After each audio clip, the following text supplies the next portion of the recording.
우리 같이 인사 나눌까요? 샬롬. 우리 옆 사람과 같이 인사 나누겠습니다. 네. 오늘이 입춘이죠. 네. 곧 있으면 또 우리에게 따뜻한 그런 봄 햇살이 비치게 될 줄 믿습니다. 네. 또 우리에게는 새해가 다시 오게 되잖아요. 설날. 예. 그래서 우리가 새해를 또 새롭게 맞이하면서 우리 믿음의 삶의 역사가 새롭게 써갈 수 있기를 소원합니다. 링컨이 가끔 이제 선거 유세를 했을 때 들었던 소리 중 하나가 원숭이를 닮았다는 소리였어요. 이게 무슨 말이죠? 얼굴이 못생겼다라는 말이죠. 네. 서양 사람들 가운데 가장 무시하는 말 중에 하나가 원숭이를 닮았다. 가장 싫어합니다. 몽키. 네, 그 말을 가장 싫어하는데 그런 이야기를 많이 들었었어요. 그래서 이제 중요한 유세에서 링컨이 이제 유세를 하는데 상대 후보가 어떻게 비난을 하냐면 당신은 두 얼굴을 가진 이중 인격자입니다 라고 이렇게 비난을 했어요. 이때 링컨이 어떤 대답을 했냐면 제가 정말 이중 인격자라면 두 얼굴을 가졌다면 이 중요한 자리에 하필 못생긴 얼굴을 하고 나왔겠습니까 여러분. 그렇게 말을 했던 것이죠. 이런 링컨의 유머 덕분에 그곳에 있는 모든 사람들이 자기 편으로 링컨을 지지하는 그런 일들이 많이 있었다고 그럽니다. 네.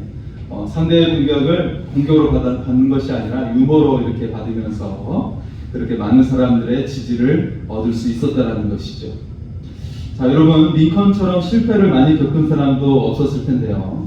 하지만 그런 실패를 유머로, 온유함으로, 신앙으로 이겨낸 거예요. 네. 하나님을 붙드는 믿음으로, 유머로, 온유함으로 이겨냈다라는 것이죠. 무엇보다 링컨은 사랑에 붙들린 사람이었습니다. 네. 사람들을 사랑해서 노예 해방의 그런 큰 운동을 일으켰어요. 그리고 국민들을 사랑해서 유명한 연설을 했죠. 국민에 의해 국민에 의한 민주주의를 제창했던 민주주의의 그런 위대한 정의를 내렸던 그런 위대한 연설을 우리는 기억하고 있습니다. 네. 그리고 조국을 사랑해서 기꺼이 자신의 생명을 바친 것을 볼 수가 있습니다. 링컨은요, 사랑에 붙잡혔고 또 불꽃처럼 살았던 위대한 사람이었습니다. 네. 여러분, 우리가 사랑에 붙들릴 때 불꽃처럼 살아가는 그런 위대한 삶이 될 줄 믿습니다. 자, 이 사람은 누구인지 우리 한번 생각해 보시기 바랍니다. 이 사람은 누구일까요? 그는 실패자였어요. 그가 젊은 시절에 쌓았던 최고의 학벌과 사회적 지위가 한줌 재와 같이 쓸모없어져 버리는 그런 실패자였어요. 그는 낙인 찍힌 사람이었습니다. 사람들에게 저주를 받고 나쁜 꼬리표를 받게 되었던 그런 낙인 찍힌 그런 사람이었어요. 자, 이 사람은 또 자신이 속한 자들에게서는 배신자가 되었고 또 다른 무리들에게는 원수로 남았던, 어디에도 낄 수 없었던 그런 사람이 되었어요. 어디에도 속하기 힘든 진퇴양난에 빠져 있었던 사람. 여러분, 이 사람이 누구일까요? 자신이라고 생각하는 사람이 있을지도 모르겠지만요. 이 사람은 바울이었습니다. 바울이었어요. 바울은 최고의 학문을 익히면서 젊은 시절에 하나님을 향한 열정으로 이단을 처단한다고 생각했죠. 그러면서 어떤 사람들을 처단했어요? 예수 믿는 사람들을 죽이러 다녔어요. 자, 이 일은 바울의 인생에 있어서 그가 죽을 때까지도 꼬리표로 남게 되었습니다. 네, 바울은 스데반 집사를 처형하는 그 자리에 가장 앞장서서 주도했던 사람이었어요.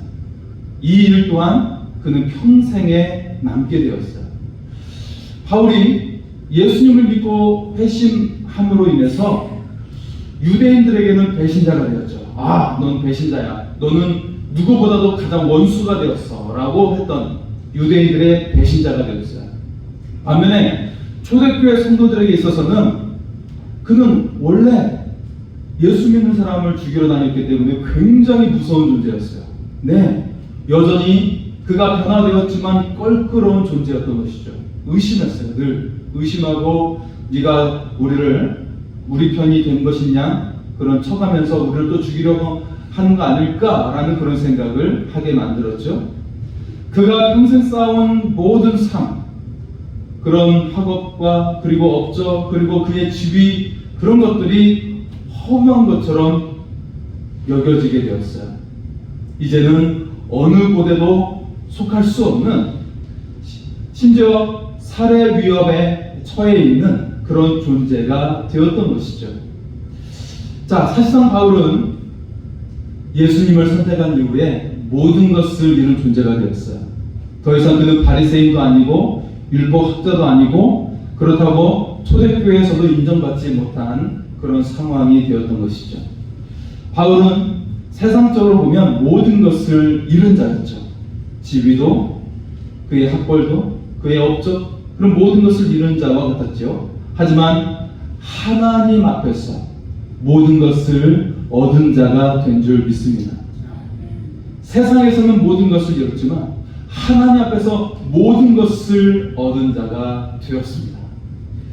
여러분, 버렸을 때 비로소 얻게 되는 것들이 있습니다. 우리도 때때로 회심받지 않았던 바울처럼 이것이 전부인 것이냐 우리가 붙잡고 살았던 것들이 있을 거예요.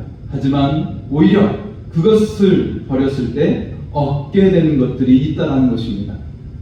바울이 최고의 학문과 세상적인 업적을 모두 버리고 빈 털터리가 되었지만 세계를 뒤흔드는 불꽃 같은 사역자가 되었습니다. 하나님의 사랑에 붙들린 위대한 사역자가 되었어요.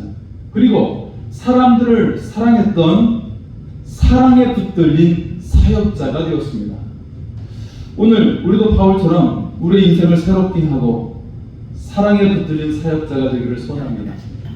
바울이 그렇게 되었을 때 여러분, 세계 역사가 바뀌었어요. 세계 지도가 바뀌었습니다. 여러분, 그가 하나님의 사랑에 붙들렸을 때 서양의 역사는 교회의 역사가 된 줄 믿습니다. 실제로 그렇게 되었죠.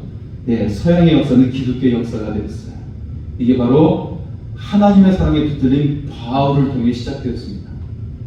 자, 오늘 말씀은 먼저 바울이 하나님의 말씀에 붙잡혔다라고 말씀이 나오고 있어요. 네, 자, 즉 이 말은 하나님의 사랑에 붙들린 겁니다. 그 하나님의 사랑에 붙들려서 하나님의 말씀에 붙들린 것이죠. 자, 본문에 바울이 고린도에 도착했죠. 그런데 그는 이전의 사역에서 수많은 핍박을 받아서 완전히 만신창이가 되어 있었어요. 자, 1차 전도여행을 마칠 무렵에는 투석을 받아가지고 유대인들이 그 돌로 던져가지고 얼마나 만신창이가 되고 피투성이가 되는지 죽은 줄 알아가지고 성 밖에다가 던져버렸어요. 예, 도시 밖에다가 던져버린 것이죠. 아, 죽었다, 얘는. 이 사람은 죽었다. 완전 피투성이에요. 사람을 형체를 알아볼 수 없을 정도가 되는 거예요. 그래가지고 얘는 죽었다, 시체를 버리듯이 그냥 버린 거예요. 자, 그런 상태에서 그는 2차 전도여행을 다시 시작하게 되는데, 그런데 2차 전도여행을 시작하면서 시작할 때부터 고통을 받게 돼요. 바울은 처음에 그 사역을 시작할 때 예배 처소를 찾게 되는데 예배 처소조차 없었어요. 간신히 루디아의 집에서 예배를 드릴 수 있게 되었죠. 예, 자주 장사. 자, 하지만 이 빌립보에서 위대한 일을 시작할 것 같았는데 그만 지하 감옥에 갇히고 말아요. 귀신을 내쫓고 그런 위대한 사역을 했지만 지하 감옥에 갇히게 되고 거기서 매를 맞고 쇠사슬에 묶이게 되었어요. 여러분 생각해 보세요. 빛이 들어오지 않은 이 2000년 전의 지하 감옥은 쥐가 뜯고 바퀴벌레가 있었어요. 그는 매맞은 상태이기 때문에 쥐가 상처를 빨고 있었겠죠. 그런 상태예요. 쇠사슬에 묶여 있으니 어떻게 손으로 쫓아내지도 못해요. 예, 쥐들도 굶주렸기 때문에 그의 살점을 뜯어먹고 있었겠죠. 그런 상태인 거예요. 그리고 간신히 풀려나서 이제 데살로니가에 갔는데 거기서 불량배들이 자신을 또 해치려고 하는 거예요. 또 거기에서 벗어나서 베레아에서 사람들이 말씀을 잘 영접했지만 또다시 유대인들이 쫓아와가지고 그를 죽이겠다고 달려드는 거예요. 다시 거기를 도망 나오는데 이제는 일행과 뿔뿔이 흩어졌어요.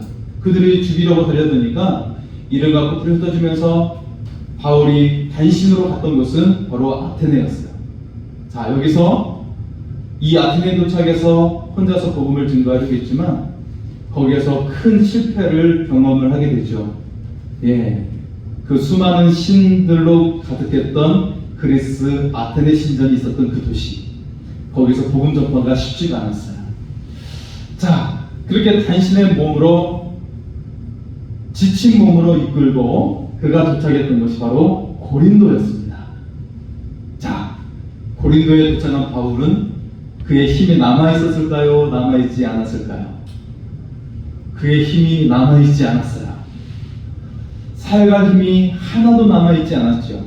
더군다나 고린도는 어떤 도시예요? 유럽의 환락가,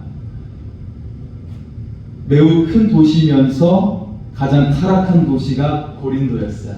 네, 여러분이 그래서 고린도라는 말은 마치 대명사로 쓰여져서 타락한 도시라는 뜻을 가지고 있었죠. 바울은 지쳐 있었고 그 도시에서 전혀 사역할 힘이 없었습니다.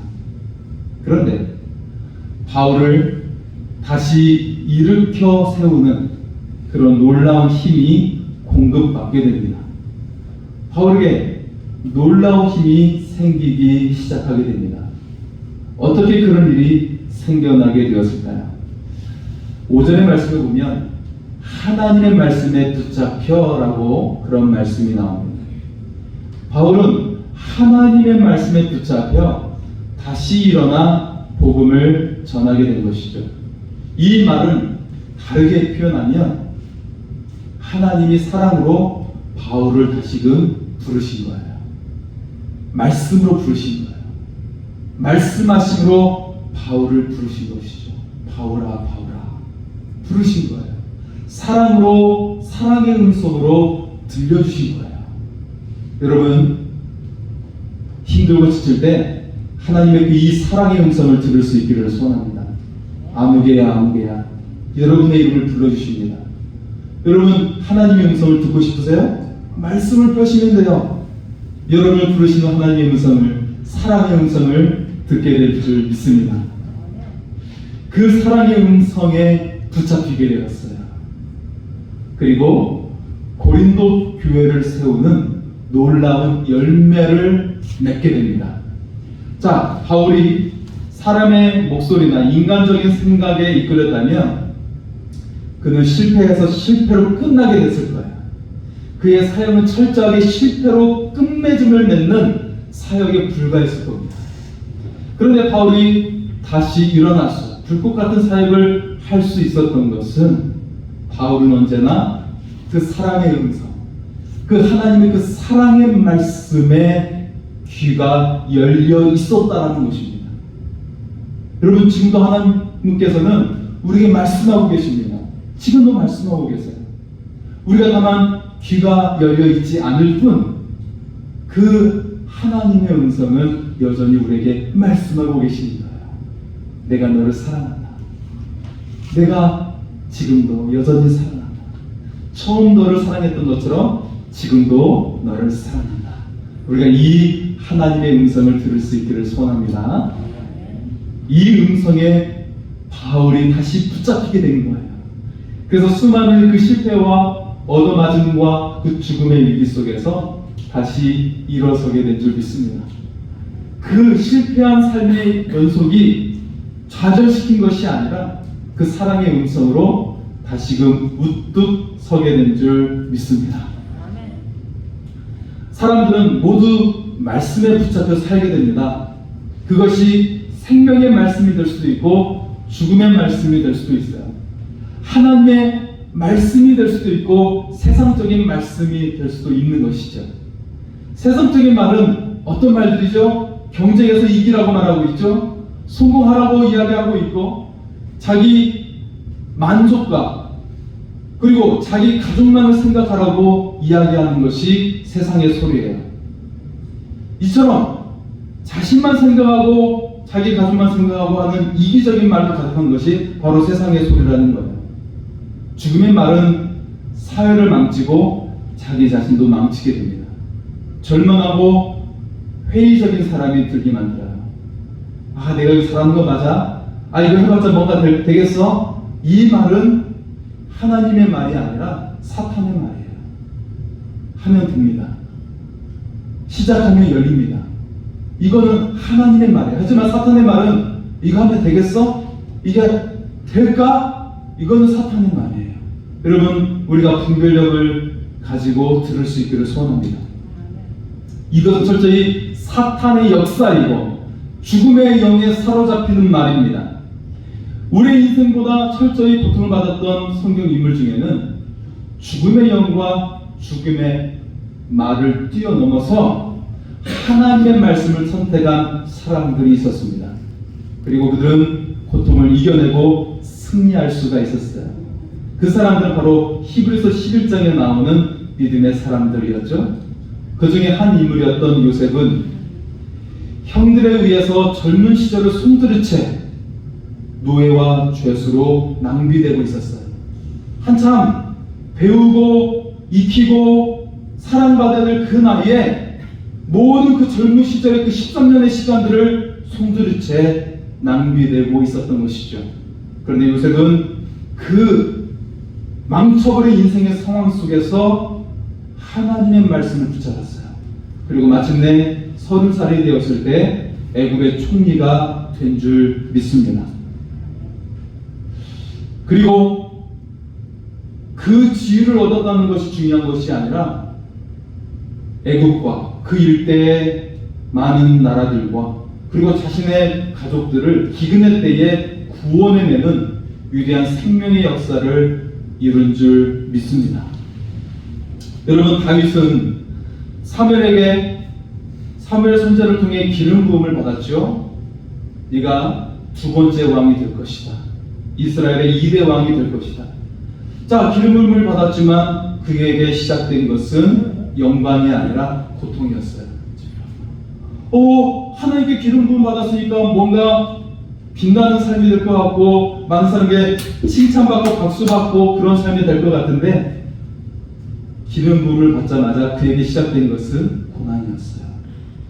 그가 담대히 죽음의 위협을 무릅쓰고 골리앗을 죽였지만 그 인기가 사울 왕이 시기를 내면서 그를 죽이려고 달려들었어요.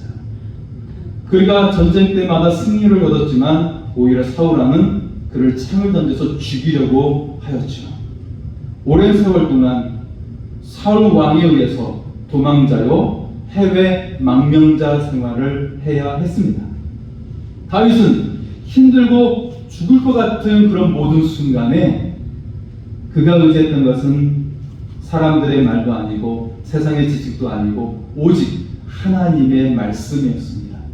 나를 사랑한다는 하나님의 말씀. 결국 그는 그 말씀을 의지해서 이스라엘 최고의 왕이 되었고 가장 강력한 왕이 된 줄 믿습니다. 뿐만 아니라 다윗은 하나님 마음에 합한 왕이었고 그를 통해 메시아가 나오는 언약의 주인공이 된 줄 믿습니다. 여러분, 말씀에 붙잡힌 사람이 될 수 있기를 소원합니다. 여러분, 어떤 말을 선택하시겠습니까? 나를 쓰러뜨리는 말을 선택하시겠습니까? 아니면 나를 일으켜주고 생명과 축복의 삶으로 인도하시는 하나님의 말씀을 선택하시겠습니까? 오늘 바울은 하나님의 말씀으로 그 사랑의 음성으로 다시 일어났습니다.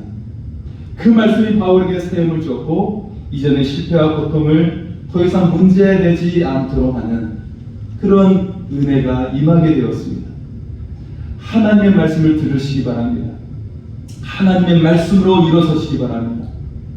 여러분에게 새로운 삶을 살게 하고 능력을 주시는 그 말씀으로 우리가 사로잡혀 살아갈 수 있기를 소원합니다. 두 번째는 하나님의 사랑에 붙잡혔다는 것이죠. 하나님께 붙잡힌 바울의 삶은 평안함이 보장된 삶이 아니었어요. 계속해서 위험이 도사리고 언제 죽을지도 모르는 그런 삶의 연속이었어요. 2차 전쟁이 끝나면 3차 전쟁에서도 또 다른 고통과 또 다른 위험이 계속해서 오게 되는 삶이었던 것이죠. 바울을 죽이려고 하는 자들은 유대인들뿐만 아니라 이제는 로마의 황제도 그를 신문하게 됩니다. 바울은 끊임없는 관대와 장애물에 놓여있는 삶의 연속이었어요. 그럼에도 불구하고 바울이 다시 일어서고 또다시 일어설 수 있는 비결이 무엇이었습니까? 그것은 바로 하나님에 대한 확신 때문이었습니다. 좀 더 구체적으로 하나님에 대한 어떤 확신 때문이었을까요? 네, 바로 하나님께서 나를 사랑하신다는 확신 때문이었습니다. 오늘 보면 5절에 하나님의 사랑이 바울을 붙들고 바울에게 새 힘을 주고 있는 것을 볼 수가 있습니다. 5절의 말씀을 볼까요? 5절입니다. 바울이 하나님의 말씀에 붙잡혀 유대인들에게 예수는 그리스도라 밝히 증언하니 아멘. 그 말씀은 바로 하나님의 사랑인 것이죠. 하나님의 사랑이 용기를 심어주고 있는 것입니다. 우리 이어서 9절과 10절의 말씀도 보겠습니다. 9절과 10절입니다. 밤에 주께서 환상 가운데 바울에게 말씀하시되 두려워하지 말며 침묵하지 말고 말하라. 내가 너와 함께 있음에 어떤 사람도 너를 대적하여 해롭게 할 자가 없을 것이니 이는 이 성 중에 내 백성이 많음이라 하시더라. 아멘. 할렐루야. 이 말은 바울에게 용기를 심어주고 격려하는 말이지만 한마디로 내가 너와 함께 있어. 내가 너를 사랑하고 내가 너를 지지하고 내가 너의 편이 되어줄게 라고 하시는 말씀이었습니다. 여러분, 하나님께서 여러분을 사랑하신 것을 믿습니까? 여러분이 만약 하나님에 대한 사랑을 강하게 느끼면 그 사랑을 강하게 느낄수록 여러분의 삶이 뜨거운 삶이 될 줄 믿습니다. 뜨거운 삶, 힘이 넘치고 에너지가 넘치는 삶, 다시금 열정이 넘치는 삶이 되어 나오게 될 줄 믿습니다. 또한 뜨거운 사역자가 되어서 하늘의 영광이 여러분과 함께하는 그런 삶이 되어 나오게 될 줄 믿습니다. 자, 우리는 보통 사랑의 사도라고 하면 요한을 이야기하죠. 요한복음에서도 사랑 이야기가 굉장히 많이 나오고 요한일서, 2서, 3서에도 사랑 이야기가 굉장히 많이 나옵니다. 그런데 요한 못지않게 사도 바울도 사랑에 대해서 굉장히 많은 말을 했습니다. 여러분 알고 계십니까? 바울은 어떻게 하나님의 사랑에 대해서 고백을 했을까요? 여러분 잘 아시는 것처럼 고린도 13장에서는 사랑은 오래 참고로 시작해서 사랑은 오래 견디느니라 그렇게 말씀을 맺고 있는 사랑장을 바울 서신을 통해서 말씀을 했어요. 사랑의 가장 절정의 말씀을 우리에게 전해주고 있었죠. 바울은 하나님의 사랑에 대해 매우 정확하게 말하고 있습니다. 우리 로마서 8장 38절과 39절의 말씀을 볼까요? 내가 확신하노니 사망이나 생명이나 천사들이나 권세자들이나 현재이나 장래일이나 능력이나 높음이나 기쁨이나 다른 어떤 피조물이라도 우리를 우리 주 그리스도 예수 안에 있는 하나님의 사랑에서 끊을 수 없으리라. 아멘. 그 어떤 것도 하나님의 사랑의 소리를 끊을 수 없음을 믿습니다. 로마서 5장 8절의 말씀을 보겠습니다. 우리가 아직 죄인 되었을 때에 그리스도께서 우리를 위하여 죽으심으로 하나님께서 우리에 대한 자기의 사랑을 확증하셨느니라. 아멘. 바울은 이 고백, 하나님의 그 사랑이 우리를 확증해 주셨고 여전히 그 하나님께서 우리를 그 어떤 것도 이길 수 없는 그 끊을 수 없는 사랑으로 함께 하심을 고백하고 있어요. 그런데 이 고백은 단순한 말로만 입술로만 하는 고백이 아니었습니다. 그의 삶의 철저히 그 경험 속에 나오는 그 고백 속에 그가 이 사랑을 우리에게 말씀하고 있는 것입니다. 청년 시절 예수님을 핍박하면서 예수 믿는 사람들을 죽이러 다녔어요. 예루살렘에서 스데반을 죽이고, 그리고 240km가 떨어져 있는 다메섹까지 가서 또 예수 믿는 사람들을 죽이러 가는 길이었어요. 그 길이 무려 240km. 자, 그 가는 길에 역사적인 사건이 일어났죠. 바울에게 부활의 주님이 빛나는 광채 가운데 나타나신 것입니다. 눈부신 황채로 땅에 엎드린 바울에게 주님이 말씀하십니다. 사울아, 사울아, 내가 어찌하여 나를 박해하느냐. 청년 바울은 하나님에 대한 열심으로 가득해 있었어요. 그래서 최고의 학교였던 가말리엘 학생의 문화생이었고 최고의 지식을 자랑했습니다. 그는 율법사요 바리새인이었습니다. 젊은 나이에 그런 지위를 얻게 된 것이죠. 청년 바울은 하나님에 대한 열심으로 이단이라고 생각했던 예수 믿는 자들을 죽이러 다녔던 것입니다. 그런데 그가 젊은 시절을 다 바쳤던, 그렇게 충성했던 지식과 열정이 모두 잘못된 것임을 깨닫게 되었습니다. 그가 충성했던 하나님에 대한 열정은 오히려 하나님과 예수님을 박해하는 일이 되었던 것이죠. 바울은 자신에게 찾아와 자신의 이름을 불러주시는 그 예수님, 그리고 자신을 올바른 길로 이끌어주시는 그 주님을 만나면서 전혀 새로운 삶을 시작하게 되었습니다. 여러분, 우리가 추구했던 삶이 때론 주님의 말씀과 전혀 다를 때가 있을 때가 있어요. 심지어 목회자도, 사역자들도 하나님의 뜻과 맞지 않을 때가 있어요. 그럴 때 늘 언제나 우리는 자신을 비우고 자신의 생각을 비우고 자신의 그런 주장했던 것들을 내려놓아야 할 때가 있습니다. 그런 열정들이 때로는 주님을 박해하는 일을 할 때도 있었음을 우리는 돌아볼 수 있어야 된다는 것이죠. 그런데 그러한 우리를 주님은 결코 포기하지 않으신다는 것입니다. 아무리 우리가 오만하고 죄를 지었다 할지라도 주님은 우리를 포기하지 않으신다는 것입니다. 심지어 주님을 믿는 자를 죽이고 때려잡는 일을 했다 할지라도 주님은 다시 우리를 용서해 주시고 우리를 사역자로 세워주신다는 사실입니다. 여러분, 최소한 우리는 예수 믿는 자를 때려잡지는 않았잖아요. 그죠? 우리는 가능성이 더 있습니다. 바울보다. 그렇죠? 다행입니다. 자, 하나님은 우리에게 사랑으로 다가와 우리의 이름을 불러주십니다. 사울아, 사울아. 주님은 사랑의 마음으로 우리의 이름을 불러주시는 것입니다.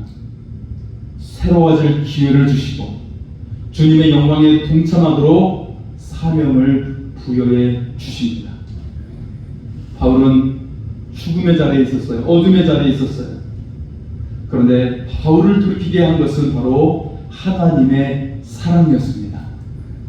하나님의 사랑이 예수를 박해하던 그 자리에서 돌이켜 예수님을 증거하는 자리로 변화시킨 줄 믿습니다. 그래서 그 사랑이 전 세계를 바꿔놓는 위대한 복음의 사명자로 탄생하게 되는 역사가 일어나게 된 줄 믿습니다. 여러분, 오늘 말씀에 지치고 만신창이가 되었던 바울, 하지만 이 바울 향해 하나님은 사랑한다고만 말씀하시지 아니하시고 그를 향해 깜짝 선물도 준비하시는 것을 볼 수가 있어요. 정말 놀랍고 위대한 선물이죠. 하나님의 선물은 무엇이었을까요? 지치고 실패했던 만신창이가 된 바울에게 그에게 최고의 선물이 되어줄, 바로 평생 동역자가 되어주는 브루스길라와 아굴라 부부를 만나게 된 것입니다. 1절에서 이 부부가 등장하게 되는데, 하나님은 지금 바울에게 가장 필요한 것이 무엇인지를 아셨어요. 그가 베레아에서 급하게 나와서 도망갔을 때 다른 사역자들을 흩어져서 외로이 아테네에서 홀로 사역해야만 했어요. 그리고 모든 진이 빠진 채 고린도에 홀로 오게 되었던 것이죠. 다시 일어설 기력조차 없었던 그런 바울에게 쉴 집도 준비해주고 말동무가 되어줄 사람, 바로 브리스길라와 아굴라 부부를 예비해 놓으신 것입니다. 이 부부는 바울에게 바울을 위해서는 자신의 눈도 빼어줄 수 있을 정도로 그렇게 헌신적인 사람들이었어요. 정말 바울에게 보석과 같은 그런 사람들이었죠. 고린도는 유럽에서 가장 타락한 도시였죠. 그런데 브리스길라와 아굴라 부부가 바울과 함께 했을 때 이들 부부를 만나 힘을 얻고 이 고린도에서 교회를 개척하게 됩니다. 그리고 바울 인생에서 가장 행복한 사역을 바로 이곳 고린도에서 할 수 있게 된 것입니다. 가장 열악한 상황이고 가장 조건이 나쁜 상황이었지만 오히려 이곳에서 가장 행복한 열매를 맺고 행복한 사역을 할 수 있게 된 것입니다. 하나님은 이처럼 우리에게 사랑한다고만 말씀하시지 않고 구체적으로 놀라운 선물을 준비해 놓으십니다.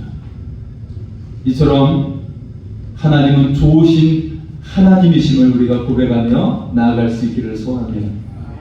하나님의 사랑으로 바울은 영혼을 향한 사랑에 붙잡힌 사역자가 되었습니다. 정말 뜨거운 사랑을 간직하면서 그들이 나를 박해해도 그들이 나를 모함해도 뜨겁게 사랑으로 반응하는 사역자가 되었습니다. 그래서 세상 끝이라고 생각했던 스페인까지 복음을 증거하는 그 비전을 가지고 나아갈 수 있었던 것입니다. 여러분, 지금까지 여러분의 삶이 헛된 삶이라고 생각한 적이 있습니다. 젊은 시절 풍요롭고 이미 4개의 박사학위를 받았던 알버트 수바이처는 이제는 나는 내가 이룬 일은 다 끝났다고 생각했어요. 그리고 나는 30살에 내 생을 마치겠다라고 하는 것이 그의 소망이었습니다. 말이 됩니까? 모든 걸 이뤘다고 생각하니까 허망한 거예요. 이미 모든 꿈을 다 이뤘기 때문에 그는 이제 마지막에 신학 박사 학위를 따기 위해서 역사적 예수 연구를 하게 됩니다. 근데 그 논문에서 그는 교회사의 한 획을 긋는 결론을 맺게 됩니다. 역사적 예수는 끝났다. 그리고 거기에서 그는 그 연구 속에서 예수님을 만나게 되는데 예수님처럼 가난한 사람을 위해 살자라고 이야기하는 거예요. 그래서 그는 다시 공부를 해서 의학 박사가 되고 간호사인 아내를 만나서 아프리카에서 90세가 되도록 사명을 감당하게 살게 된 줄 믿습니다. 그는 모든 것을 세상에 누리고 나서는 30살에 내 생명을 끝내겠다고 했던 사람이 예수님을 새롭게 만나고 나서는 90세까지 아프리카에서, 그 시대의 아프리카는 정말 아무것도 없었지요. 전기도 들어오지 않고 그 열악한 상황 속에서 의학 선교로서 사명을 다한 것입니다. 여러분, 실패가 슬픔이 항상 고통으로만 남게 될까요? 한 소년이 어머니가 병으로 고통받고 있었어요. 그런데 의사가 늦게 도착해서 그만 세상을 떠나고 말았어요. 조금만 빨랐다면 어머니가 살 수 있었을 텐데 이후 소년은 한 가지 소망을 품게 됩니다. 말보다 좀 더 빠른 것, 그것을 만들겠다는 소망을 가지게 된 거예요. 이 소년이 바로 자동차를 발명한 헨리 포드였습니다. 헨리 포드는 사업을 계속해서 실패했지만 하지만 그때 돌아가신 어머니를 생각하면서 결국 자동차를 만드는데 성공하게 됩니다. 그의 성공은 어머니를 향한 사랑 때문이었습니다. 여러분, 아픔이 있습니까? 슬픔이 있습니까? 실패가 있습니까? 지금 내 삶이 허무하다고 생각하고 계십니까? 그런데 그것이 끝이 아닙니다. 다시 시작할 수 있습니다. 세상의 소리, 사람들의 말의 소리가 아니라 여러분에게 힘주시는 하나님의 사랑의 음성을 들을 수 있다면 두려워하지 말라. 내가 너와 함께 있으니 어떤 사람도 너를 대적하여 해롭게 할 자가 없으리라. 여러분을 진실로 위하시는 그 사랑의 음성을 들을 수만 있다면, 그리고 하나님께서 보내주신 믿음의 동역자, 기도의 동역자들이 함께 한다면 능치 못할 일이 없는 줄 믿습니다. 하나님의 말씀으로 그 사랑으로 함께 사랑하며 격려하며 또한 믿음의 동역자들과 함께 우리가 하나님 손에 붙들린 그런 사역자의 삶을, 사명자의 삶을 살아갈 수 있기를 소원합니다.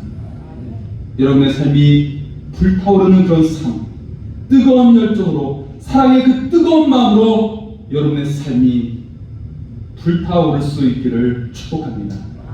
그 사랑에 붙들려서 여러분의 삶이 하나님의 그 충만함 속에 살아가는 능력의 삶이 될 수 있기를 소원합니다. 지금 그 하나님을 찬양하겠습니다. 주의 사랑에 매여 같이 찬양하겠습니다.